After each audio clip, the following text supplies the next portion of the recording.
Bienvenue, vous nous écoutez sur le www.radioalfayda.net. Alfayda, c'est la référence. mbokk yi ñoo ngi leen di nuyu yéen ñi safoo di ànd ak Alfayda FM kaddu gi di bàyyi ko ci meuble Cheikh Imam Assane Cissé fii ci dëkk bu sell bii di Medina Baye dal leen ak jàmm ma jukkil leen li gën a fës ci bopp xibaar yi. ñaari milliards naka yi nga xamante ne bii ki fi nekkoon njiitum réew di président Macky Sall daal di woon na koy dig ne dina ko teg daal ci marché bu Medina Baye ak benn milliard bi nga xam ne promoteur ba yore woon liggéey bi daal di woon na koy diggee ne daa ko ca teg association bi naka di ànd suqali marché bu Medina Baye gisuñu ca leen loolu moo tax naka ñu amal ab ndaje ci buntu daal centre commercial Mamastou Dianka di woo itamit nag nguur gi ngir mu jàppale leen ci xaalis commerçant yi nga xamante ne bii duñu cay fare di ca jot waaye itam nag nee nañu daañu dakkal duñu fayati li nga xam ne moo di juuti fii nag ba ñuy am la ñu bëgg daañu ca dikk ak Cheikh Tidiane Diagne ñi nga xamante ne bii nag ñoo di dikk amaloon nag ndaje di ca doon nag leeral li nga xamante ne bii daal moo waral ñu yóbbu ki nga xam ne moo di maire bu Kaolack di Serigne bu fa mbaxana doonee benn atte boobulee sax nag mu ngi nar a am ni gi suba ñetti fan ci weerum septembre la ñu koy toppee nag nee nañu bokk na daal ci xaalisu gàmmu 2023 bi ñu ne daal ne mu daal di génnee teguwul ci yoon waaye tontu itam nag am na ca ndax gannaaw seenum ndaje boobule ñi nga xam ne ñoo faree ak Serigne Boub daal di nañ cay tontu waaye itam nag indi leeral ci liggéey yu am solo yi nga xamante ne Serigne Boub amal na ko ci diwaan bu Kaolack daañu ca dikk ci biir xibaar yi. ca Ndramé Escale nag ca département bu Nioro benn góor gu mag daal moo fa ñàkk bakkanam gannaaw nag ba ko takk der yi tegee loxo ba yóbbu ko lañ ko tegee loxo nag bokk ca wàllum Sénébar tax nag ba ay njabootam la ñuy sàkku daal mooy ngir ñu leeralal leen lan moo daal di faat seen waajur bu góor boobule Mbaye Jabel Thiam dinañ ci indil ay leeral buñ ca noppee daañ ca toftal xibaaru biti réew ak Alioune Badara Diop tàggat yaram ak Cheikh Tidiane Diagne ndar keppale ko li ci yéene kaay yeeg Seydina Omar Cissé mbokk yi le bokk ci li fi nar a ruusee ci ay xibaar ngeen taaxi lu tuuti ma dugg ak yéen ci yàttal wi ak faram fàccee bi gannaaw bàkk bi lay doon. xibaar yi ak Mariama Ba. bàkk ba jib naa ba noppi Alfayda FM kaddu gi di bàyyi ko ci dëkk bu sell bi di Medina Baye juróom-ñeent fukk yu toftal benn ngeen koy teewloo ci diwaan bu Kaolack nangaan Sénégal ak li ko wër tey naka di altine ñaari fan ci weerum septembre atum ñaari junneeg ñaar fukk ak ñeent jàppalu code sec keneme la ñu seen ci machine bi na ma ko junjee woon ca bopp ba noonu laay duggee ci yàttal week faram fàcce bi mbootaay bi naka di ànd soqali marché Medina Baye amaloon nañu naka ndaje di ci janoo naka ak ñi nga xam ne ñoo di taskatu xibaar yi di ca laaj naka ñaari milliards yi nga xamante ne bii ki fi nekkoon njiitum réew di Macky Sall ak benn milliard bi nga xam ne promoteur ba yore woon liggéeyu marché bi daal di woon na koy diggee ne dinañ ko tekk ci marché bu Medina Baye te ñu ne daal ñoom jotee wuñu ca benn yoon ak yenn ci jafe-jafe yi nga xamante ne bii marché bu Medina Baye am na ko seenub janoo ba ak Cheikh Tidiane Diagne. ñaari milliards yi président Macky Sall annoncé woon ne dina ko dugal ci marché Medina Baye ak benn milliard bi nga xamante ne promoteur bi ci jamono waxoon na ne teg na ko ci moom la commerçant yi di laaj ba jamono ji. ñi nga xam ne ñoo fi amoon place ñu ne woon ne suñu président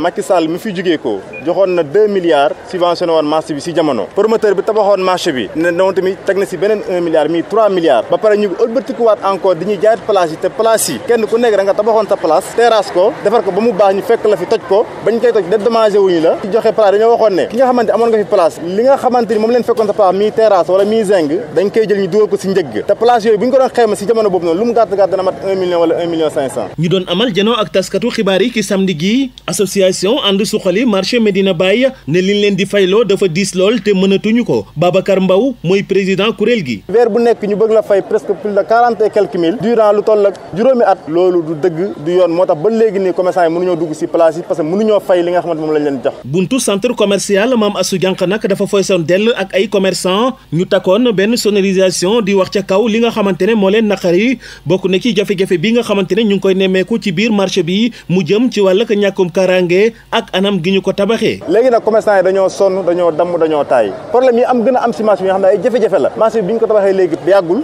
mais gis nañ ne marché bi yëpp ay senn place yi ni ñu ko tabaxee baaxul marché bi dafay senn bu ñu ñuy tooyee commerçant dañu am problème seen yére yi di yàqu seen bagage di yàqu ñaareel ba amul sécurité parce que lampe couloir yi benn du si tàkk ba pare couloir yi dafa xat bëccëg sax dafay lëndëm te loolu dara wóoru si ku ne xam ne insécurité bi nga xam ne moo nekk tey si dëkk bi. marché xaar yàlla nag jamono ji commerçant yi nga xamante ne ñoo fa nekk te jóge woon ci marché Medina Baye seen fii te toogatul ndax ñu ngi waajal gàmmu te dañoo jàpp ne dinañ leen fa jëlee lii itam ñu ngi fàttali promesse yi nga xamante ne nguur gi defoon na ko ci. locataires yi nga xamante ni tey ñoom ñoo doon dundal marché bi jëlee leen fii yóbbu leen xaar yàlla ñu nekk fa presque 12 ans ci ay jafe-jafe yu doy waar di Promogem bi fi nekkoon amoon na ak yombal gi mu si defoon waaye ñi ngi waxaat ki nga xamante ni mooy ñëw bees mu protéger ñooñu nga xamante ni ñoo fi nekkoon luy woon fi te ñu fexe ba jox leen place waaye ñu leen protéger ba bu ñàkk seen place ndax ñu ngi dégg ay rumeur yoo xamante ni jàpp ne loolu gënul si ñi nga xamante mooy locataires yi. Babacar Mbow président association ànd suqali marché Medina Baye di woo njiitu réew mi président Bassirou Diomaye Faye ci jubal jubbanti gi mu wootee mu jubbanti rang yi ci marché bu Medina Baye. injustice bi fi nekk bari na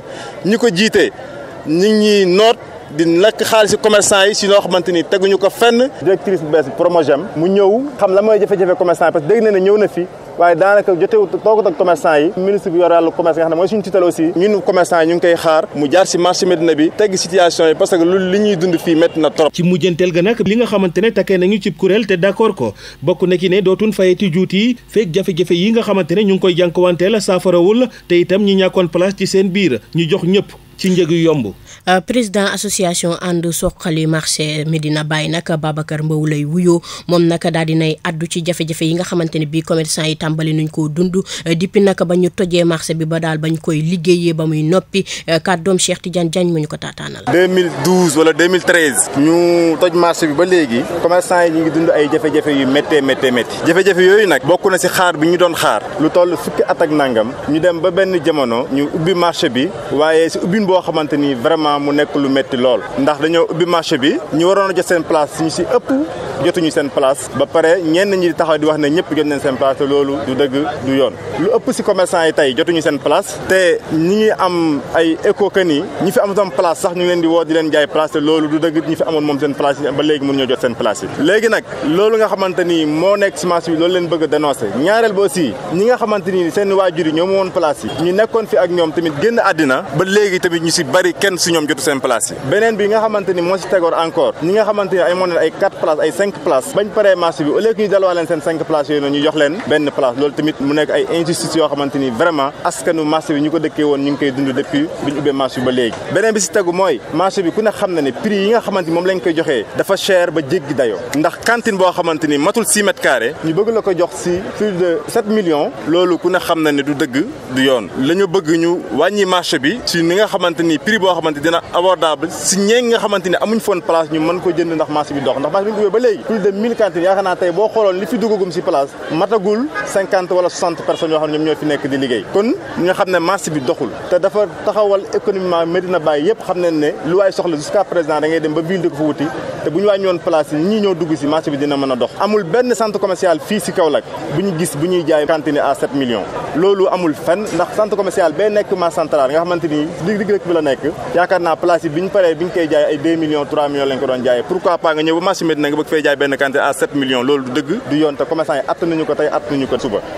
ñu bàyyeekoo ci xibaar boobule dem ca beneen xibaar adik nag amaloon nañu pa ndaje di ci leeral nag li ñuy xeex mu di nag juróom fukki millions yi ñu ne dañu ko génne woon daal ci gàmmu 2023 waaye nag itam ñu coy joxoñ baaraam ki nga xam ne moo di maire bu Kaolack di Serigne Mboup ba nag mbir ma yegg na fa mbaxana doonee benn ni gi suba sax nag la ñu war a amal seenu pa atte Babacar Biteye mooy coordonnateur bu adik la ñu ciy teewlu ci micro Alioune Badara Diop. su ngeen gisee suñ taxawaay bi tey nga xam ne dafa am mbir mu am solo boo xam ne dañ ko sumb parce que gàmmu 2023 dafa am ay mbir yu bëri yu ci xew ab xaalis boo xam ne dañ koo génnee ñun ñu jàpp ne anam yi ñu génnee xaalis boobu sellut rafetut jagut ñu jàpp ne ay doomu Kaolack lañ te buñ jógalut Kaolack kenn du ko jógal ci loolu la ñu adressé benn plainte bind ko ki nga xam ne mooy procureur de la République mu def benn soit transmis yóbbu ko fële ca gendarmerie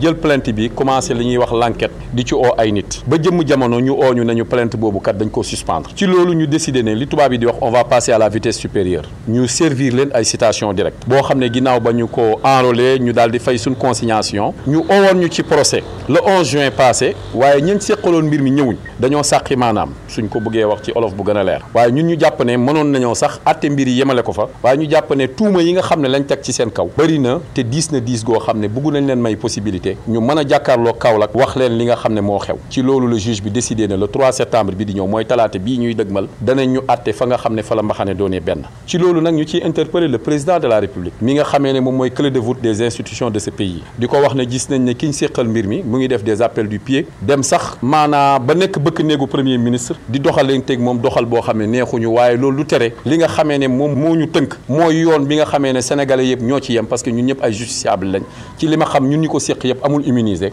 ñu lii dëgg te yàlla tax ñu atte ko parce que 50 millions yooyu bari na bariwut te buñ ko jëlee it du xaalis boo xam ne day ñëw ci gafak ak adik lim ciy laaj mooy 1 franc symbolique waaye li tax ñu koy def pour ëllëg a tax pour wan nit ñi ne doomu Kaolack yi bi Kaolack jooyee jóg nañ faral ay ronkoñam waaye sax mieux adik ne buggatul Kaolack jooy te képp koo xam ne da ngaa tooñ Kaolack danañ jóg dal sa kaw procès bi nag le 3 septembre incha allahu taala lañ ko jàpp ginnaaw le 3/8 incha allah adik dana continuer di exister parce que dañoo tijji suñ boutique dajeeg suñ maire mu def lu ne weng ñu dajeeg moom mu nekk suñ premier client waaye client yi nekk ci liste bi bari nañ te incha allahu taala ginnaaw bu ñu évaluer la journée du 3 da ngeen ñu dégg ci yeneen mbir asalaamaaleykum wa rahmatullah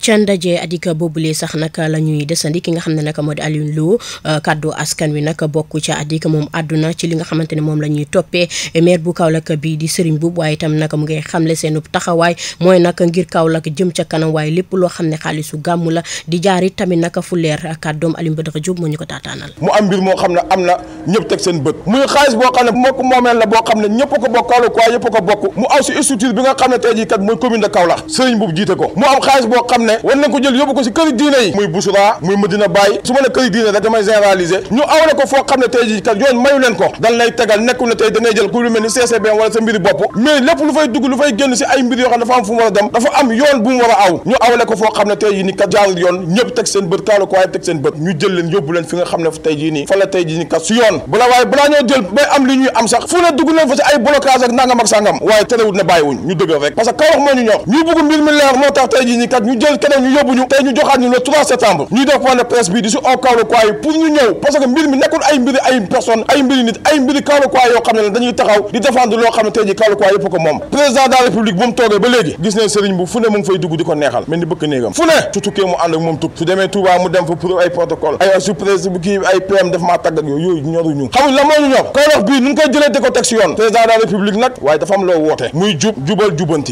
jubanti boobu nag ñu ngi bugg tey jii ni kat mbir mi nañ ko tàmbalee si Kaolack bii nga bàyyi si xel parce que tey am na mbir boo xam ne am na yàlla doon nga nekk président procès bi am dañoo bugg tey jii kat mbir mi ñu leer ko ba mu leer naññ wóolu nañ nag suñu justice parce que Sénégal wóolu nañ li nga xam ne tey jii mooy justice bi waaye dañuy ñaax président de la république ko wax ne mbir mi am Kaolack tam leer Kaolack waaye yëpp te xam ne teguñ ko si yoon dañoo bugg mbir mi ñu jël ko ñu teg ko si yoon ñun amul problème ak ay nit ñun structure nañ am problème muy commune de Kaolack gestion bi ni muy doxee loo xam ne jaaduwul te nag da leen di xamal benn affaire ngeen xam Allah sa appel Kaolack waaye yëpp da leen wax ne adik dafay nekk adik tey waaye dafay continuer si Serigne Mboup jógee di nekk adik ndax adik personne Serigne Mboup ñoruñu Serigne Mboup intéressé wuñu ndax ñun si lu nekk ñu ngi si te balaa ma koo xam mu jóge fi beneen maire ñëw fi tey jii di def naka su dul noonu lu gën a pire jiite ngaas bu ñu koy tegal lu ko raw dañ ko koy tegal ndax moom tax ñoo jóg Kaolack moo ñu tax a jóg dañoo bëgg Kaolack waaye xam loolu te xam ne ñu si invité ñëpp te ñun benn buntu képp koo xam ne doomi Kaolack nga ak amul coloration politique ak foo munti bokk si cadre politique wala leneen ak leneen adik mu ngi lay woo pour ñu jël Kaolack bii nii kat tey jii nii kat saytu ko teel ko suñu bopp parce que Kaolack nekk na dëkk boo xam ne tey jii nii kat moo nekkoon deuxième ville si Sénégal dem ba toll fii mu toll loolu nekkul yoon mu dellu ginnaaw boo xam ne dëkk bu xam tourisme religieux dëkk Moustapha Bassirou dëkk Cheikh Al Islam Maam Alaaji Abdoulaye dëkk boobu lépp képp ku fiy nekk maire da nga war a nekk maire boo xam ne maire exemple nga lu waay joxoñ nag ay jege ñaaleem daañu ca tontu docteur Mbaye Guèye nag moom adjoint au maire la ci diwaan bu Kaolack tontu na adik nag ci plainte bi nga xam ne teg nañ ko ci ndoddu kii di maire bu Kaolack di Serigne Mboup ba mu daal di jur sax ñu nar a amal seenu pa atte ni gi suba kàddoom Cheikh Tidiane Diagne ma ñu ko taataanal. vraiment bu ma déggee ni adik dafa plainte bu yàgg man ree daf ma jàppoon parce que dama xam ni rek ku xam Serigne Mboup xam ni bi muy woote li mu woote woon mooy sàmm et je pense que si domaine boobu def na si ay jéego yoo xam ni yu am solo la Serigne dañu jël xaalis jaarale ko si ay ASC ma jàpp ni booy def en terme de dépense ñaar cette opportunité de la dépense ak ki nga xam ni mën ngay jox dépense de ce point de vue opportunité de dépense est-ce que la dépense était opportune à mon sens loolu am na parce que lan la ñuy organiser un événement culturel lu ñu mën ko wax gàmmu c'est un événement culturel donc un événement culturel pour une communauté et communauté boo gis nag am na benn organisation boo xam ne moom moo koy représenter en la circonstance mën nañu représenter une communauté c'est la communauté de Medina Baye et war nañ mun jël ASC mu nekk soubassement sunu dépense et donc loolu loo xam ne loi légalement am na et je pense que si li ñu jëm dina leer que ñii li ñu wax yëpp dara amu si et démb maa ngi dégg sax dama ree sax démb ñu ni bi ñu wootee Serigne Boub dafa saaf totalement faux. Ils sont dans la manipulation parce que loolu amul en réalité bañ njëkkee yëkkati dossier bi ko yóbbu procureur mu ubbi enquête mais malheureusement ba mu demee ba xam ne lii mënul nekk dafa taxaw si dañ dellu si waat def citation directe et citation directe bi également on est très serein ñu attirer seen attention bis bu ñu nasaxalee seen plainte bi jàpp leen ne nag bis bu ñu jógee yéen waa Kaolack vraiment xam ngeen fu mu jaar yëpp kon nag bu kenn taxawati di ñaan Serigne Boub naan ko génn parce que ku def lu defewul danañ la teg si yoon et je pense que loolu leer na que ñii dañuy foye seen xel donc vraiment ñi ngi wax ni ñun mairie Kaolack on est très serein et je pense que le 3 prochain inchallah le juge dina déclarer que lii mënul jàll parce que dafa am ay procédures yoo xam ni pour nga attaquer la mairie de Kaolack ou bien maire bu mu mënti doon dafa am ay procédures yoo xam ni war nga si jaar. Ndeye Lobé Lam moom nag doon it tamit nag adjointe au maire ci diwaan bu Kaolack la mu xamle daal tey tamit nag tontu ko ñi nga xamante ne bii ñoo di ADIC mooy daal seen mbootaay boobulee ñu ëpp ci ñoom daal seen noonu politique lañu waaye tamit nag mu gën caa xamle ne am na ñenn ci ñoom dañuy ruumandaat ay kaddu te itam naka bu ñu moyut moom dina jibal seeni tur kàddoom Cheikh Tidiane Diagne ma ñu ko taataanal. li may lu yokk ci kii bi mooy ñi ñu porté plainte ñan la d'abord ADIC laa bëgg ñu décortiquer ko ñan la ñi ci ëpp ci ñoom ci beneen camp bi nga xamante ne ñoo nekkoon suñuy adversaire lañ c'est des politiques te ñu ci bëri ci ñoom ci loo xamante ni sëriñ jëriñ na leen ko sànq docteur wax na ko kuy def conseil municipal am au télévision yi au rajo yi ne leen kaay xool li may def kooku yaakaar naa ni nous sommes dans une maison de verre beneen bi mooy ki nga xamante ni mooy percepteur municipal dañoo foog ne sëriñ Boub day ñëw rek jàkkaarloog percepteur mu xool sëriñ mu neex ko rek mu dekkee si xaalis dana jox sëriñ xaalis boo xamante ni amul lenn bañ fi toogee ci mairie bi ba léegi nañ ko fañ ko war a teg doxalee nañ ko war a doxalee loolu moom na ci ku ne léegi teyit nag Serigne Boub mi nga xamante ni mooy le maire de la ville de Kaolack balaa muy doon maire yor na doonu fanweeri at ñu confier la chambre de commerce nga liggéey ca liggéey bu am solo yaakaar naa ni wax ci lan lay nuru li ñuy wax le secteur privé doon na ci nit koo xam ne ku ci am baat dañuy dankaafu bu baax parce que y a une volonté de nuire quelque ñoom defuñu ko parce que dañu bëgg yoon dama laa wax fii ne la cité la ñi nga xam ne ñoo ci ne mooy ñi nga xamante ni ñoo nekk APR am seen leader du dund pour kooku dama ne ñooñu ñooy benn catégorie peut-être loolu c'est pour des raisons politiques ñu di ko am na ñoo xam ne ñi nekkoon ci ñun la leen fa jëlee lan la problème mu xaalis ñenn ñi problème poste dañu foogoon ne bu ñu yegsee mairie dañoo war a séddoo ku nekk am la nga xamante ni moom nga war a am lekk ca marché lekk ca yi am na ñu doon demander ay poste de responsabilité nee naa la fi sànq am na ku ci demandé woon recette municipale man maa ko doon soutenir sax man mii mais bañ ma wonee la tax mënuñ ko koo jox booba laa dellu gannaaw ndax man kenn du ma takkal ndem man maa mën a bañ loolu astama Serigne Boub mi nga xamante ni il s'est forgé une personnalité depuis plus de 30 ans bon kooku am na loo xamante ni am na lu bëgg catégorie gii daal laa la wax ne la ñoom ñooy nekk ñi nga xamante ni ñu ñëw pour toog muy dox te gis nga li ci gën a reelu mooy ñii ñëpp ñu ci bëri ñu ngi négocier seen kii ci suuf information yuñ ci am ñooñu ko jox ñoom ña ca biir seeni membre ya nga xamante ne ay membre lañ information yuñ ci am ñun ñooñu koy jox ña ngay négocier ci suuf nuñ dëggee seen rejoindre équipe Serigne Boub du ma ci cité tour nag waaye buñ doxaatee su ma ñëwaatee cité leen. yéen a ngi déglu xibaar yi ci Alfayda FM 90.1. juróom-ñeent fukk yu toftal benn ci diwaan bu Kaolack nangaan xarala yees yi tax ngeen koy teewloo ca biti réew ñu dem ca beneen xibaar juróom-ñeenti fan nag ci weerum août gi ñu weesu nag mu doonoon nag bis bi nga xam ne amaloon nañ ca nag conseil supérieur de la magistrature ci njiitalu nag ki nga xam ne moo di président Bassirou Diomaye Faye ñu amaloon ca nag ay nomination yoo xamante ne bi amal na njëriñ yenn ci bërëbu attekaay yi faytee nag ci raison yi yaatalu conseil boobu leen Ndeye Fatou Cissé la ñu cay teewlu. ci nomination yu tukkee juróom-ñeenti fan ci weeru août 2024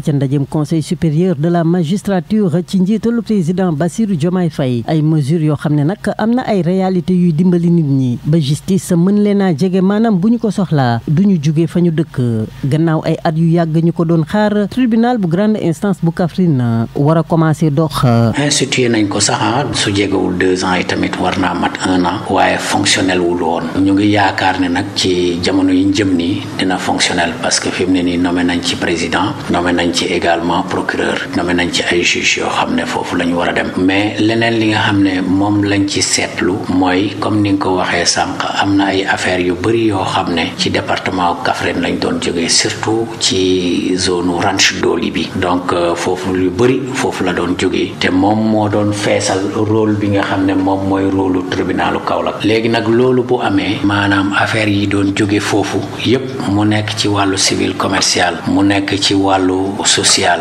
mu nekk ci wàllu correctionnel wala sax criminel donc ya doon jóge foofu dootu ñëwati Kaolack création boobu ñu ngi koy saluer bu baax parce que itamit kenn ku nekk rek ak foo mën a nekk Sénégal am nga droit pour am justice boo xam ne saa yoo bëggee jokkoo ak moom maanaam mu jege la saa yoo ko soxlaa nga mën a dox ba foofu def li nga xam ne moom nga ko soxlaa moom itamit moom mu def li nga xam ne moom moo ko war ci yow. beneen réalité boo xam ne génn na ci nomination bu conseil supérieur de la magistrature di dox gi nga xam ne itam war na ko dox lii ñu dippee pôle judiciaire financier ak magistrat yi nga xam ne kon nommé nañu leen fa ngir ñu doxal mission bi nga xam ne moom la askan wi di xaar ci institution boobee. waaw dëgg la war na taxaw pour dox CREI cour de répression de l'enrichissement illicite juridiction boobu dañ ko remplacer indil ko keneen koo xam ne moom mooy taxawaayam mu ñu tuddee ko pôle judiciaire am na sax benn procureur boo xam ne fii Kaolack la nekkoon foofu lañ ko affecté donc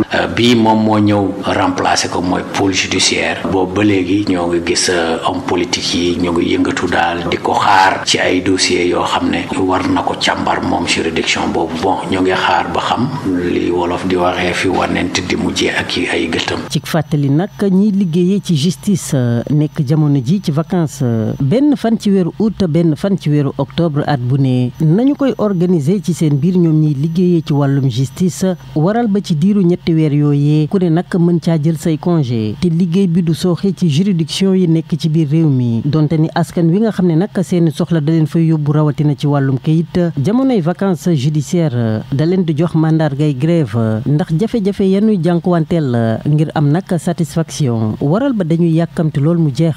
maître El Hadji Malick Diouf nag doon avocat moom nag indi na ay leeral ci magistrat yi nga xamante ne bii nominé nañ leen waaye tamit nag jëlee leen seen i ay bërëb lu ci mel ni sax jëlee ñenn ñi ci diwaan bu Kaolack yóbbu leen ci yeneen i diwaan kàddoom day Fatou Cissé moo ñu ko taataanal. ci gannaaw mouvement boobu liñ ci seetlu moom mooy am na ñeenti magistrat yoo xam ne ci tribunal de grande instance de Kaolack fi la ñu nekkoon affecté nañ leen ñu war a jógee Kaolack dem ci yeneen juridiction ci magistrat yooyu bokk na ci président bu tribunal de grande instance de Kaolack bu ñu fi jëlee war ko yóbbu affecté ko au niveau de la cour suprême am na yeneen ñetti magistrat yoo xam ne ñaar yi ay juge d'instruction la ñu woon yoo xam ne ñoom itamit affecté nañ leen ñu war a jóge Kaolack dem ci yeneen juridiction ñeenti magistrat wala juróom parce que ñeenti magistrat yi ñoom ñoo siège lañ nekk benn bi parquet la nekkoon dem ci pôle judiciaire boobu léegi ñeenti magistrat yooyu ñu constaté ne dañoo jóge Kaolack war a dem feneen ci biir réew mi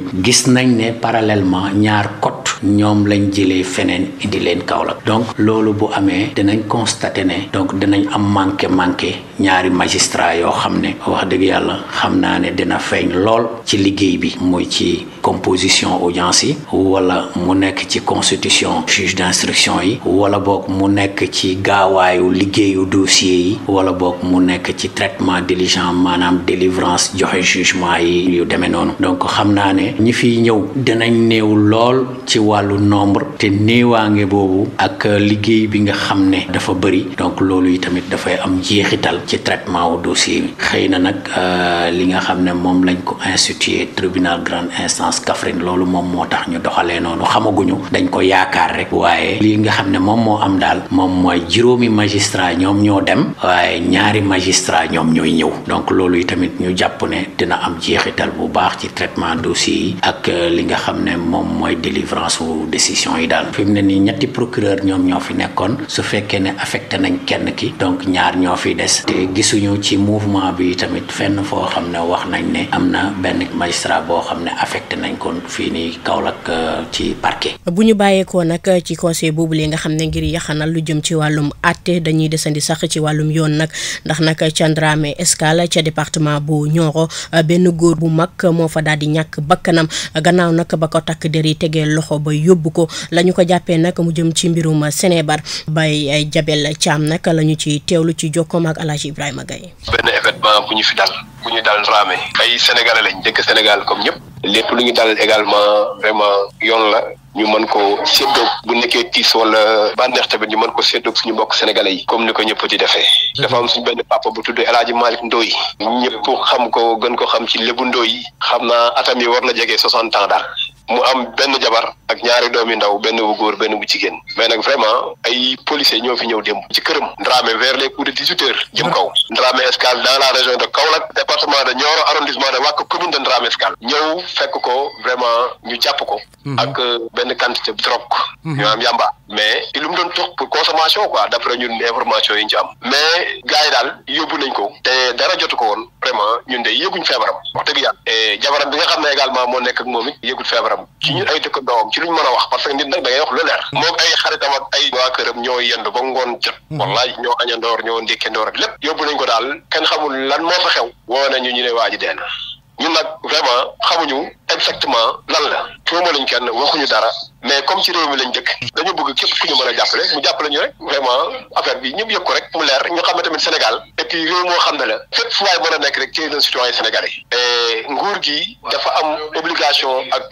devoir pour protéger ay citoyens malgré que nit da ngay nekk ci illégalité wala nga ñàkk mais la vie humaine moo gën a cher lépp lu ñu mën a am ci àdduna bi kon nag vraiment Alfayda la ñu am muy suñu rajo ñun waa rajo Kaolack bëgg nañu xibaar bi wasaaroo ba dëgg feeñ maanaam dëgg lañ bëgg mu feeñ waxuñ ne dara moo ci xewa mais dëgg lañ bëgg rek mu feeñ dëgg rek feeñ couture léegi baa nga mu actuellement hôpital El Hadji Ibrahima Niass la nekkoon mais il paraît que jàllale lañ ko Dakar dañ ko bëgg a yóbbu Dakar pour autopsie waaw dañ ko bëgg a yóbbu Dakar def ko autopsie waaw il faut que autopsie am parce que kenn xamagul genre de mort bi lan la yéen a ngi déglu xibaar yi ci Alfayda FM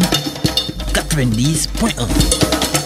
dugg nañ ca ñaareelu xaaju xibaar yi ñu koy teewloo fépp ci diwaan bu Sine Saalum Bawol ba jàpp Waalo ñu dem ca beneenub xibaar ca nag région bu Bounkiling nag lu jëm ci bërëb bu fajokaay yi nga xamante ne bii ñoo féete ca commune bu Jambaat nag li nga xamante ne bii moo di malade ya dañu faa daal di bari lool fees fa dell ñu yore itam nag ay feebar yu wuute lan moo undu feebar yooyu lee Abdou Khoudous bari la ñu fay fekk ji. kër docteur yi nekk ci commune bu Jambati ci département bu Bounkiling dafa fees dell ay malade bu ñu sukkandikoo ci Ansou Diédhiou mu nekk assistant infirmier diplômé d'état te mu yor case de santé bu Jaka Fodé mu nekk ci commune bu Jambati ñu ngi jànkonte ay feebar yu bari. Depuis que nous sommes là, nous avons jot nañu jànkonte ay feebar yu bari li ci mel ni grippe paludisme simple pneumonie ak biir yu daw hypertension ak la malnutrition li ci ëpp feebar bu ne mun na am cause yu bari ci mel ni pneumonie ak biir buy daw mun na am même cause yi cause virale ak cause bactérienne hypertension bi xorom bu bari moo ko waral ak naan sàngara malnutrition aiguë bi manque de protéines te souvent li ko waral mooy ñàkk lekk yu baax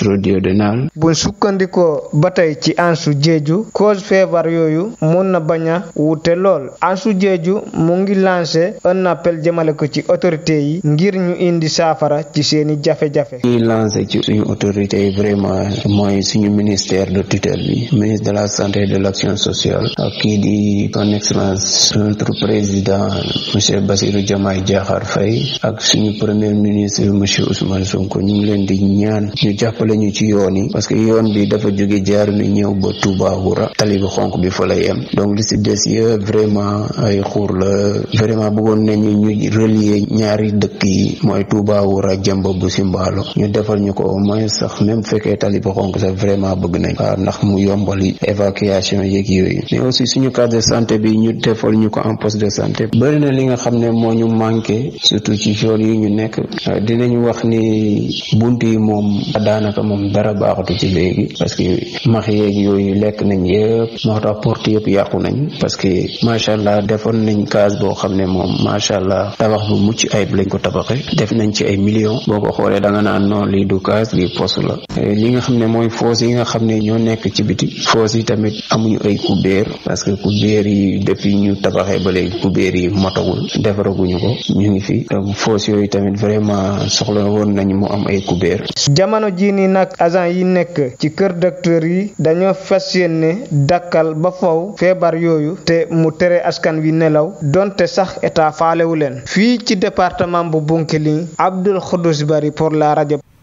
bu ñu bàyyeekoo nag ca département bu Bounkiling dañuy daal di teew si nag fii ci diwaan bu Kaolack nangaan ONG Concept nag taxaw ci jàppale jigéen ñi ci nag wàññi li nga xam ne moo di coonoog waañ waaye tamit nag jàppale askan wi si ñu sàmm alam gi tax nag ñu taxawal ci defar ay fourneau jàmbaar tasaare ko ba ñëpp mën cee jotee ca jote boobu it tamit nag amal nañ ca tàggat ci ñi nga xamante ne bii ñoom ñooy wëy laago yi féetee fii ci diwaan bi Alioune Badara Diop moo ñu fa teewaloon. ngi kër gën a mën a jàppale na askan bi nag seen i jafe-jafe nag rawatina ci wàllum waañ bi nag gis nañu nag ONG bi di Concept di liggéey bu am solo jaarale ko nag ci ay fourneau jàmbaar yoo xamante ni nag dañ koy jàppale askan bi li rawatina ñi nekk ci sous-région bi maanaam dëkkaat yi Pape Ousmane Bodian moom mi ne nag mooy responsable technique bu ONG Concept au niveau national. projet bi da di maanaam projet bu ñëw pour jàppale askan gi si fànn nu ñuy def ba gën a mën a aar alam bi ci jaww yi nga xam ne mooy carbone bi nga xam ne day ñëw di yàq environnement bi surtout ci loolu nag mu amoon jumtukaay goo xam ne bu ñuy wax fourneau yi maanaam projet bi dafa ñëw pour ñu am toggin bu gën a sell buy respecter environnement bi si loolu la en fait ñu taxawal li ñuy wax fourneau yi jumtukaay yi nga xam ne dafa am solo ci luy wàññi li jëm ci dàggee garab yi ak ni ñuy utiliser këriñ bi mu wàññeeku ci loolu nag biñ ko defee ba pare si la ñu xalaat ni projet bi ñëw jaarale ko si Fonds vert climat ak coopération allemande GIZ ñu ñëw ñoom maanaam jàppale pour nu ñuy wasaaree fourneau yi ba mu egg ci kaw a kaw. njàppale bi ni mel nag ñu jot ko def jaarale ko ci woy laago yi ñu jagleel nag ay fourneau yoo xamante ni nag yu mucc ayib la El Hadji Ibrahima Kébé moom la nag moom fi teewaloon président bi. kontante ak mbégte bu am solo dañuy wax ne ñëw na ci waxtoom handicapé bi ci ëpp dañuy seen si ñoom yalwaan soo demee ba nga xam ne tey yaa ngi leen di jigéen wut moyen yoo xam ne dañ leen di pexe yoo xam ne dañ leen di jëlee ci yalwaan ñu mën a am seen autosuffisance dafa am solo trop moo tax kontante dëgg lañu def ak mbégte di gërëm bu baax association bi ci ONG bi ci programme bi nga xam ne taxawal na ko ci suñ mbokk handicapé yi. kenn ci bénéficiaires yi nag di Awa Wilane mbégte contentement sax ngay gis ci xar ganamam ginnaaw nag ab formation boo xam jot nañ leen ko amal rax ci dolli jox lañ ay fourneau yoo xamante ni yu mucc ayib la. bëgg nañ lool kontaan lool di sant ñi ñu ko jàppalee rek ñaan yàlla seen liggéey barke rek yàlla maye gudd fan ak wér gi yaram kontaan nañ torop di ñaan yàlla rek ñu nitam ñu góorgóorlu rek yàlla jàppale ñi rek ñu fos jëm góorgóorlu liggéey jëm sa kanam. projet bi di mel nag di intervenir ci gox yu bare bari rawatina fii ci diwaan bu Kaolack Ndangaan dem ba ci département bi gën a jàppale askan bi nga xamante jamono toll ñu ngi jànkonteel ay jafe-jafe yu métti rawatina nag si jamono nawet bi nga xamante ni moom gisub matt daa nga ci def safa ak marwa. Papa Ousmane Bodian nag moom mooy responsable technique ONG Concept national àdduna ci nag taxawaay bi nga xamante ne bi ONG bi am na ko ci nag nu ñuy mën a sàmmee alam gi kàddoom ci waxukaayu Alioune Badara Diop. ci loolu nag ñu jaarale ko si en plus de commerçant yi nga xam ne ñu ngi jaay te gën a nekk si taax yi ñu ne pour mu egg ci kaw yi nga xam ne fa la ñu koy jëfandikoo ëpp ñuy jëfandikoo këriñ ak mat foog maanaam ñu jaarale ko si ñaar ñi ñooy ndaw ñi ak ñi nga xam ne ñooy groupement de famille ñooñu ñooy ñi nga xam ne lañ jël pour que ñu taxawal ay business ay affaires yoo xam ne day jëm ci fourneau jàmbaar loolu lañ si jublu biñ ko taxawalee léegi nag mi ngi dem léegi si ñetti at yoo xam ne depuis juin 2021 di ci liggéey si région wu Kaolack bi ak si région Kaffrine ak si région wu Diourbel ak Dakar muy 4 régions yi nga xam ne moom la ONG Concept yore mu am yeneen ñaari ONG ENDA Ecopop ak Énergie ñoo xam ne ñoo yore ku nekk yeneen 5 régions yi des si Sénégal ñu ngi ko taxawal depuis juin 2021 décembre 2024 bii la nar a jeex incha allah. ab politique dara jëmali si lu foo ma la waxee Fonds vert climat rek mooy maanaam ñoo xam ne benn nafa la boo xam ne ñii ëmb Nations Unies ñoom ñoo ko taxawal fond boo xam ne day ñëw pour jàppale nan la ñuy aar aaree alam bi loolu rek ko tax a jóg ñun ñu tamit ñu nekk kuréel goo xam ne kuréel ONG la muy maanaam kuréel goo xam ne day ñëw ngir jàppale nguur gi ci lépp lu jëm ci bu koy jàppale ci lu jëm si développement économique social politique au Sénégal. Awa Diouf nag point focal la nag bu RFA ONG Concept moom nag àdduna ci lëkkaloo bi nga xamante ne bii ñoom am nañu ko ak nag anam bi nga xam ne moom nañuy tàggatee ngir mën a tasaare fourneau jàmbaar yooyu le kàddoom Alioune Badara Diop moo ñu ko taataanal. En tant que point focal genre dama nekk di exécuter benn plan d'action genre dans le cadre du projet donc plan d'action boobu nag dafa nekk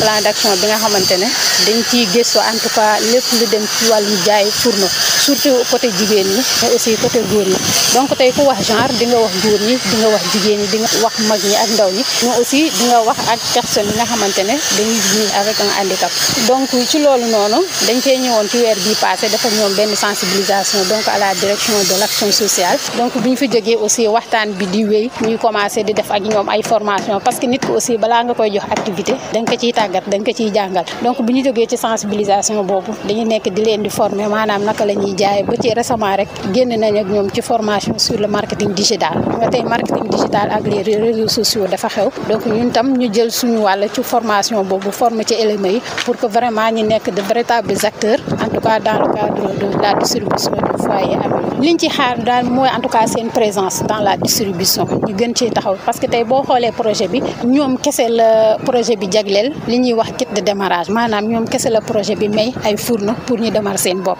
mooy les éléments ci éléments yooyu nag dafa am une part très importante boo xam ne dañ ko cee jëlal handicapé yi ñu may leen ay fourneau gratuitement bu ko defee comme ça ñoom ñu mën a defal seen bopp jaay bi nag nekkul dañ leen jox kit de démarrage rek ñu arrêté foofu mais au contraire dañuy continuer parce que élément dañ ciy seetlu ñu nekk ay entrepreneur waxuñu ñu jaay tey rek benn kit wala ñaari kit mu jeex déedéet dañ cee bëgg en tout cas ñu siy yëngatu gis ci seen bopp def ko liggéey nekk ci ay entrepreneur dem ba di ko yóbbu feneen sax parce que tey bu ñu waxee élément mooy last mile entrepreneurs maanaam ndaw bi nga xamante ne mun na yóbbu fourneau bi fa xamante ne eggu fa maanaam entrepreneur di dernier kilomètre gox bi lu muy sori élément boobu bi ñu jël war na mën a gën a yóbbu fourneau yi foofu donc en tout cas ci loolu lañ leen di gën a xaare fourneau yi fu ñu eggul daal élément yi eggal leen foofu nit ñi gis ci seen bopp ñoom tam ñu gis ci seen bopp. El Hadj Ibrahima Kébé nag moom moo teewal président handicapé yi ci Kaolack ca tàggat ONG Concept boobule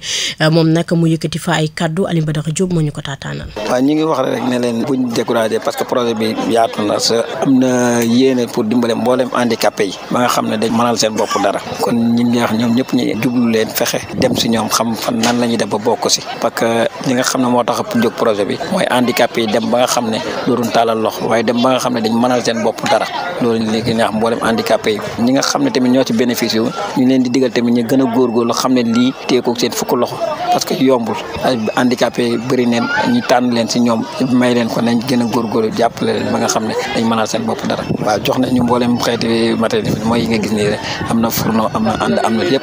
yoo xam ne dañ ko mën a commercialiser yoo xam ne suñ koy jiyee dana leen jural njëriñ dañ ci mën a am looluñ suturloo parce que handicapé loolu la bëgg loo xam ne dana mën a jàpp ba fa mu nekk mu jóge ko parce que li ci ëpp ci handicapé amuñ ci li yëngu ci yalwaan rek la ñuy def lii bokk na ci liy xeex yalwaan bokk na ci lu nga xam ne dana leen may mënal seen bopp dara te loolu nag kenn du ko def ci ngay yëngatu ci dara kon suñuy ONG bi ñëwee pour taxawu leen ci lii dañ koy sant yàlla bu baax a baax a baax. xabaar yi bitim réew. xibaaru biti réew yi Alioune Badara Diop maa ngi lay dalal. maa ngi lay ziar bu baax a baax soxna Mariama xibaaru bitim réew yi des koy door ca Cisjordanie wax ci nag ñetti policiers yoo xamante ni ca réew Israël la ñu bokk ñoom ñeneen nag ñoom la ñuy fàtt ginnaaw na ci benn fusillade boo xamante ni jot nañ ko fa nemmeeku guddib àjjuma jàpp samedi coono bi ne mel nag bu doon bi moo xamante ni bu doy waar loolu ndaxte nag nemmeeku nañ ci ñaari yoo xamante ni jot na fa am te ñu ko def na ñenn ñu dul waa réew bu Palestine si ñetti policiers yooyu nag jot nañ si nemmeeku nag ñaari ñoo xamante ni ay góor la ñu wante ak kenn koo xamante ab ndaw bu jigéen la waxtu bi ñu doon nañu nemmeeku nag foofu ca sud bu Cisjordanie nag kaaraange gi moom dematu fa noonu. xabaar yi bitim réew. des ca bande de Gaza wax ci nag ndoorte bi nga xamante ni am nañ ko ci li nga xam ne campagne de vaccination bi la ñeel li di xeex ak feebar bi la di polio ginnaaw nag liggéey bu am solo bi nga xam ne meeko nañ ko nag ci njiitalu nag ministère bi nga xam ne dénk wàllum wér-gu-yaram bi nekk foofu ca Hamas agence yi nga xamante ni ñoo yor li nga xam ne kuréel gi di ONU ñoom ñeneen nag door nañu liggéey bu am solo ci lëkkaloo bu am solo bi nga xamante def nañ ko ak ministère boobule waxtu bi ñu toll nag mën a si jàpp nag campagne boobule door nañ ko ci ay fan yu génn ngir kat xeex ak li nga xam moo di feebar bi di polio ñu gis na jamono toll nag nag mu ngi bëgg a faagaagal askan bi nag ñu njëkkoon nemmeeku nag ci benn ndaw boo xamante mu ngi am di toll fukki weer ci waxtu boobu nag ñu ngi nemmeeku ni ay bombardement mu ngi am te ñu ko def ñeen ñu dul wéy réew bu Israël ci noonu jot nañ nemmeeku nag li toll fukki doomu aadama yoo xamante ni ñàkk nañ seen bakkan ginnaaw xibaar yi nga xam jot nañ ko nag ci kilifa yi nga xam ñoo ŋànk wàllu wér-gu-yaram gi foofu ca bande Gaza. xabaar yi bitim réew. wax ci kuréel gi di ONU moom mi ne jamono toll na mu ngi xeex ak li nga xamante ni moo di soutien ñeel li nga xamante ni moo di crise bi nga xamante nemmeeku nañ ko nag ci Tchad rawatina réfugiés yi nga xamante ni maanaam daw làqu yi ci noonu nag vice secrétaire général bu ONU bi leen di Amina Mohamed moom mi ne amoon benn tukki bu nemmeeku nag foofu ci Tchad nag ci waxtu bi nga xam ne ñu ngi nemmeeku nag foofu ci réew bu Soudan nag coow laa ngay gën di wule ñaay rawatina ca frontière ba wante jot nañ nemmeeku nag benn njàppale bu am solo bi nga xamante ni nag jot nañ ko yóotu way réfugiés yi nga xam ne nekk foofule ca réew bu Tchad. xabaar yi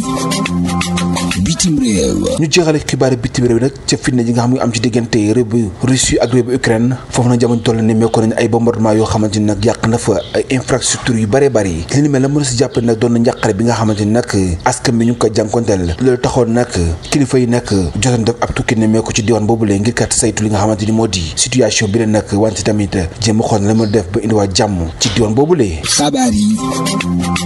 bitim réew. sant la gërëm la bu baax a baax soxna Mariama foofu la yem ci xibaari bitim réew yi yàlla muy borom jàmm te ku mu jàmmal nga am jàmm yàlla ñu may jàmm jokko njëla paax.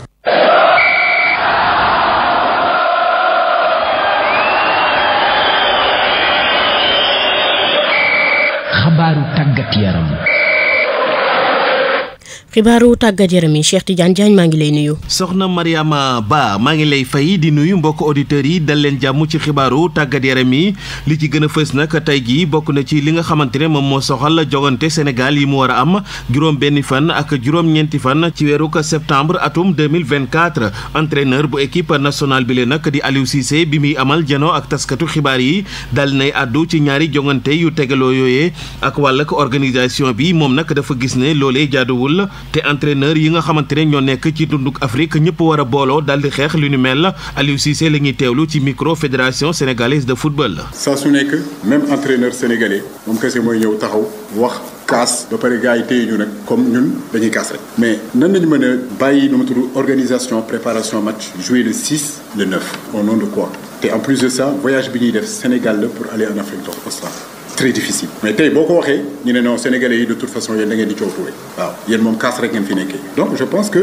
oui man li ma mën maa ngi koy def fu ma war a dénoncer maa ngi koy dénoncer mais à un moment donné aussi il faut que mu nekk volonté yeneen fédération yi ak yeneen entraîneurs yi voilà mënul nekk Sénégal rek lu kii rek ñu ne Sénégal lu kii rek non à un moment donné tamit ñun nañuy taxaw parce que bu ñu kenn tam ñu tamit. mu nekkoon Aliou Cissé di sélectionneur bu équipe nationale bu Sénégal moom la ñuy desal ba léegi ci ay kàddoom ci jano bi nga xamante ne mu ngi ko doon amal ak taskatu xibaar yi daal di wax nag ci jongante bi nga xamante ne moo war a dox ci diggante Sénégal ak Burkina Faso juróom benn fan ci weeru ko septembre ca stade Maître Abdoulaye Wade bi nga xamante ne moo nekk ca diwaan bu Ndakaaru moom Aliou Cissé nag di sàkku ci ñi nga xamante ne ñoom ñoo di supporters yi ñu daal di ñëw nu mu gën a bëree ngir daal di dooleel ñi nga xamante ne ñoom ñoo di suñu gaynde yi Aliou Cissé ñu teewlu ay kàddoom. public bi moom je pense que stade bi tamit fu mu situé c'est très difficile ñuy jógee Dakar ñu leen di jógee Thiès ñu leen di jëlee Mbour ba Casamance fu nekk di ñëw di woo suñu public yi suñu supporters yi yëpp ñi nga xam ne gëm nañu équipe nationale bëgg nañu équipe nationale ñu ñëw jàppale équipe bi supporter équipe bi parce que tamit bu ñuy wax xale yi ñuy góorgóorlu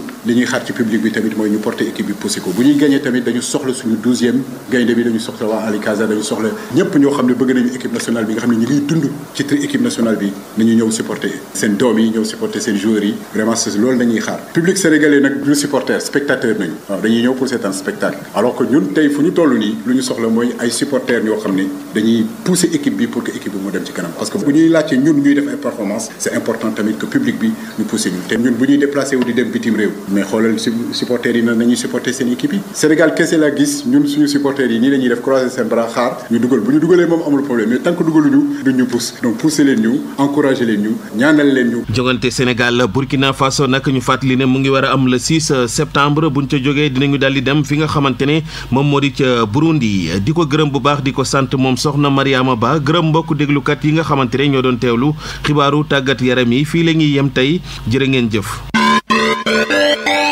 li ci yéene kaay yi L'Obs, Le Soleil, Sud Quotidien, Walf. li ci yéene kaay yi ñu ànd ci ak Seydina Omar Cissé. laan bikum réewum Israël fa war a dakkal rey gu ñaaw gi muy rey ci jullit ña nekk Palestine ay xale jigéen rey gu ñaaw goo xam ne tax na fi mu toll nii man sax mënatuma seetaan télé bitim réew yi ndax ñaawteef boom gi ñu def waa Palestine du samay kàddu njiitu jëwriñu Ousmane Sonko moo ko wax ci ab manifestation toogaanu ñaxtu bu ñu xamaloon ca Ndakaaru ni ki samedi bi weesu réew mi yéen a kaay moo ñu ko xamal Le Soleil yéen a kaay dëggal ko na njiitu jëwriñu bu réewum Sénégal fa wane ak jàppaleem ci jullit ña nekk Palestine ba pare fa ñaawlu moom Ousmane Sonko président réew yu mag yi tubaab yi ak sax ñu du tubaab yi ñu bëri fa ñëw tëj seen gémmiñ di seetaan Israël di def ñaawteef bi ni mel kenn ci ñoom jógut ñaawlu li ni mel sàkku ci Israël mu dakkal ko fa caa yokk ci réew mi yéen a kaay ne réew tubaab yooyu mag yow sax ñooy jàppale Israël ci jëf ju ñaaw jooju fañ ko seetaan di ko dooleel te lii fa ñaaw fa bon fa jéggi dayo laas yéen a kaay ne Ousmane Sonko kay fa dem sax ba sàkku ci réew adduna bi yëpp ne fa ñoo war a ber réewum Israël maanaam kenn dootu jëflanteeg moom beddi ko ci wàllu politique moo tax nee na léegi réewum Sénégal fay gën a fësal taxawaayam ci wetu réewum Palestine jàppale leen yematu ci ay wax rek de discours déedéet fa ñuy wàcc ci terrain bi Vox Populi ne Sonko kay fa sànni ay bomb réewum Israël seen njiitu jëwriñ ya moom xamul lu ko Sonko bàyyi fa wax ne waa ji Netanyahu ku bon la ndax fa paree joggi ci ay niw yu baree bare lépp ngir des di nekk premier ministre bu Israël ndax moom xam na ne buy wàcc rek yoon seen réew fañ koy téyee loolu lay daw Le Quotidien ne Sonko kay fa attaqué réewum Israël ñaawlu seen doxalin la ñuy def jullit ya nekk Palestine fa caa yokk na man lii ma def nag duut maa ko njëkk a def Sénégal de ba ci suñ kilifa diine yàgg nañoo jàppale réewum Palestine wax ko ba ñëpp dégg ko am na yeneen nguuru président Senghor ba ak yeneen nguur yi fi jaar fa ñoo yàgg amal taxawaay bi ni mel bés bi yéen a kaay ne waaye Sonko nag fa xuri xokk réewum Arabie Saoudite ak Qatar ñaawlu seen doxalin ndax fa wax na fa ñoo seetaan seen mbokk yi di ay jullit ni ñoom di ay arab ni ñoom muy Palestine au lieu ñu jàppale Palestine boole seen doole ñoom arab yi defuñ ko de organiser ay coupe du monde dugal ci ay milliards ñeneen ña ñoom fa ñuy financer ay banques yoo xam ne réewum Israël sax ñoo ko moom juif ya xam nga ne loolu fa ñaaw leer laneen lu leer ba yegg ca naññi ja mooy ne commission des lois bu assemblée nationale fa dàq kajji ca biti projet de loi bi président Diomaye Faye yóbbu foofu ngir ñu tas au conseil ak conseil économique social Le Quotidien yéen a kaay ne baaraas bu njëkk bi xalaa mandir bàjjo xalaa loi bi du fi jàllee gars yi teg nañ ko Vox Populi na ko fukki xob ak juróom benn ñoo bañ na loi bi du jàll fukk ak ñeent d'accord ca waaye loolu nag commission des lois la mais tey nag ci altine ji député ca seen bopp fa ñuy dajaloo ngir wote wala ñàkk wote projet bi maanaam li ñuy wax plénière ba tax source a na yëf yi fa fiy doxee jàll wala mu ñàkk a jàll rek L'Observateur ne projet de loi nag boo xam ne commission ba fa koo gàntal li ni mel guléet mu doon di am ci réewum Sénégal point acti yi ne kaay mel ni ku naan la hee faa leen di wax leen gis ngeen projet de loi bii du jàll député benn bokk yaakaar ya fa ñuy bañ duñ ko wote lépp ngir fayeku ci kaw yeewi askan wi député wàllu ya nag ak pur ñoom yeewi lañ nar a ànd ak fañ koy wote taxaw député Khalifa Sall ya ñoom la kenn xamul nuñ nar a def turbine yéen kaay fa wax ne gis ngeen projet de loi bii président Diomaye fa bëgg a tas au conseil ak conseil économique social ba pare nag créé waat beneen bànqaas bu mel ni ñoom kon koy jaruñuy tas ñaari Balla Moussa Fofana na ko faala ci yokkal bànqaas bi leen nar a remplacer 8 pôle la ma ngi ko waxee ci point actu enquête yéen kaay ne tey la test bu njëkk ci projet de loi bi fay jàll wala du jàll bés bi yéen kaay na ko faa bëgg ngeen noppal seen bopp loi bi du jàll benn bokk yaakaar seen député ñoom ñëpp fa ñu ñëw tey assemblée nationale su boobaa wane seen doole ndax ñoom buñ ko wotew du jàll critique yéen kaay ne waaye gis nga buñ def-defloo ba def loolu ñoom waa benn bokk yaakaar ñàkk wote loi bi mooy ne gasal nañ seen bopp kàmb boo xam ne fañ leen faa nar a suul ñu dee wet yow seetal suñ koy bañ a wote loi bi rek président Diomaye Faye fay tas assemblée nationale amul sax xaaral fay dem fii te ñëw loolu moom biti la fanaan Vox Populi ne ay ndëgg sërëx ci wàllu politique ay kurpeñ yu bari moo nar a am tey ca plénière ba Abdoulaye Seydou Sow bu Kaffrine ne man faa leen di wax ñoom bala ñoo tas au conseil économique nañ tas caisse noire bi ay milliards a fa nekk institution yi waruñ koo fooye ma ngi ko waxee ca GP yéene kaay ba tey yéene kaay bi fa ñoo xamal ne commission des lois bu assemblée nationale moom fa nangu validé na d'accord na ci ñu amal enquête parlementaire ci tooxi doona ba ñu ruumandaat ca ONAS mouvement nay leer moom fa sàkku ci Cheikh Tidiane Dièye jëwriñ ji mu tekki ndomba tànkam la ñuy sàkku ñoom mbootaayu commerçant yu marché Medina Baye ca Kaolack ndangaan mooy nguur gu bees gi ñëw dimbale leen wàllu leen ndax fa ñoo sonn ay yow marché Medina Baye bële cantine ya nañ ko séddalee fa ñoo wax ne jaarut yoon xam na ñoo xam ne bi ñuy toj marché bi amoon nañ fa ay cantine te joxuñ leen ñu ne déetawaay la ñuy jaayee cantine ya fa cher a cher ba jéggi dayo ñu ne déetawaayaati promoteur ba respecté wut règle yi nga xam ne moom lañ tëraloon janook taskatu xibaar yi lañ xamaloon Babacar Mbow ma jiite mbootaayu commerçant ya ñaawlu tolluwaayu marché Medina Baye ak gàmmu gi di ñëw commerçant ya fa ñoo yuuxu wàllu ngir ñu jox leen ca cantine ya ña war a am te wàññi ko seen ñaxtu yaa ngi ci l'évidence yéen a kaay lii yéen a kaay moom fa ñoo xamal ne jëwriñ ji ñu dénk wàllu biir réew mi Jean Baptiste Tine génn na wax ak sénégalais yi ci ray gu bëri gi xam ci réew mi ak xeex bi ci état bu Sénégal fas yéene xamal ngir dakkal ko fi réew mi yéen a kaay na ko moom kay lim njëkk a wax moom jëwriñ ji fa xam le ne fukki doomu aadama ak juróom benn fañ leen a rey ci ñaari weer fii Sénégal waaye lopp ñeenti téeméeru doomu aadama jàpp nañ leen bi ñuy saytu kaaraange fii ci Ndakaaru fa caa yokk nag moom jëwriñ ji ne ngir xeex ray gu bëri gii fi mu toll nii fa ñuy jël takk der yu bëri tasaara leen ci biir Ndakaaru dooleel leen Le Quotidien yéen a kaay na caaxaan faaxe de état bi génnee na ngàndaay ngàndaay ya ngir xeex ak ñi nga xam ne fa ñu rey nit si du quotidien mel ni ko naan ko si yeboo nga gaaw de jëwriñ ji ndax réewum Sénégal fi mu toll ni moom ñàkk ak kaaraange ga fa jégg dayo rey nit fi mu toll ni mi ngi mel ni rek rey bëy ak ganaar jëwriñ ji Jean Baptiste Tine mel ni ku leen di tontu ne waaye sénégalais yi bu leen ragal génn leen ngeen doxi seen soxla li ñu war ci seet ci seen kaaraange ñun fañ koy def l'évidence yéen a kaay na ko gars yi fi mu toll ne ba léegi ñu ngi jàq de ak a tiit rey gu bëri gi nag fa ñoo jàpp ne ñàkk xëy ak ñàkk yar ak drogue bi moo waral nit ñi di ko def la ñu def ñoom Air Sénégal mooy xoolaat seen doxalin ngir mën a sowe kër ga mu bañ a daanu yow seetal fa ñoo fas yéene dakkal juróom benn ligne fi léegi ñaar fukki fan ci weeru septembre ba pare fexee fay seen bor bu toll ci juróom benn milliard faxal dakkal ab contrat càmbaraat xoolaat nañ yoree kër ga l'observateur moo ñu ko xamal la mu ñu xamal moom yor yéene kaay mooy DG El Hadji Malick Gaye Macky Sall fa koo dénkoon kër gu ñuy wax AGETIP waaye moom fa jël kër ga soppi ko mu nekk kër ak ngayeen njabootam ga ñoom rek la fa jël ñuy liggéey ba pare yorin bu jaarut yoon ay jege ñaaleem benn magistrat politicien ak ay journaliste RTS mbir yu garaaw yéene kaay bi nee na diggante 2018 ba 2020 jël nañ ca xaalisu kër ga juróomi téeméeri million ngir DG ba xam nga ne loolu jaaru yoon te fa ñaaw laneen lu ñaaw ba jéggi dayoon nag l'observateur moo ñu ko xamal yow seetal fa xam benn xale bu jigéen boo xam ne xel ma fa manqué ba pare wëy laago la maanaam ay cëram fa manqué ñu ne déetawaay xale bu jigéen bi fa muuma tëx xale bu jigéen boobu nag ànd ak li ko dal ni yëpp te métti lool xab xale bu góor daal fa koo jàpp siif ko violé ko tëdd ak moom ba pare wan loo ko lor ay yaayu xale bu jigéen ba ma ngay jooy naqaru xolam ak métit bii doomam di dund ca biir yéene kaay ba waa ma ne gis nga xam na xale yu góor yoo xam ne ñoom féexluwuñu xeebuñu dara ñoom daal ñàkk la ñuy bañ waaye xale bu jigéen bii yërmande ndimbal ku ko gis loolu nga war a def yow nag amoo leen lu mooy def di ko noggatu siif ko tëdd ak moom ba pare wan loo ko lor waaye génnal na yow la yaay bàyyi doom ji après nga takk ko jabar xale bu jigéen ba xel ma fa manqué waaye yow xale bu góor bi fa ngaa dof mbokk yi lii ñoo fi rusé woon ci ay xibaar Alfayda FM juróom-ñeent fukk yu toftal la benn xibaar yi ma feggoo woon ci ko koddu sekk keneme ci machine bi ñoo ngi leen di jaajëfal yéen ñu doon teewlu xibaar yi kaddu gi doon bàyyi ko si studio Aline Momar Lo ci meuble Cheikh Imam Assane Cissé fii ci dëkk bu sell bi di Medina Baye ñu ñaan rek yàlla mi borom jàmm ku mu may jàmm nga am jàmm yàlla ñu yàlla may jàmm fu ñu toog di dégg jàmm di gis jàmm mbokk yi cant ak ngërëm ñeel na leen woy leen di ànd ak programme yu am solo yu Alfayda FM jërë ngeen jëf. xibaar yi ak Mariama Ba.